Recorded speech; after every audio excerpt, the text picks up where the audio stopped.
அங்க சக்கரம் இருக்கு. அவன் அந்த சக்கரம் மிரட்டி விடுமே பூத்த பிரேத பிசாசுங்களை. ஒரு ஒன்றும் சந்தேகம் இல்லை. தீர்த்தத்தை ஸ்நானம் பண்ணி கோவில சிக்கினா போடும். அங்க துளசி வாங்கி சாப்பிட்டு விட்டு அப்படி இருந்தா பிராந்தங்கள் எல்லாம் தெளிஞ்சு போடும். அப்படிப்பட்ட மகாட்சேத்திரம் திருப்பையார் ராமனுடைய சன்னிதி, பரம மங்களமான சன்னிதி.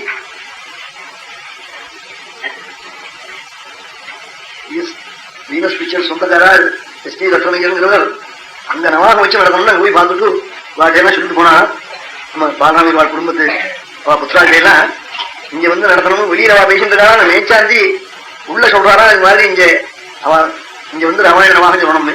ரெண்டும் ஒரே நிமிஷத்துல அவன் சுவாமிகிட்ட பூஜை பண்றவர் உள்ள சொல்றாரு, இவர் வெளியே வந்து சொல்றாரு.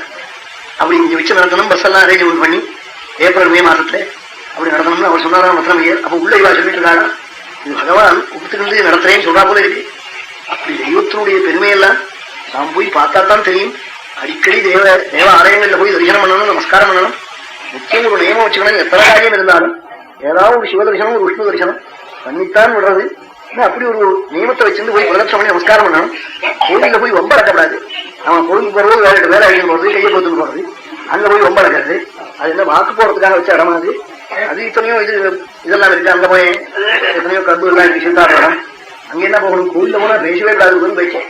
பகவன் நாமா மந்திர ஜபம் சுவாமி தியானம் அதுதான் பண்ணலாம்.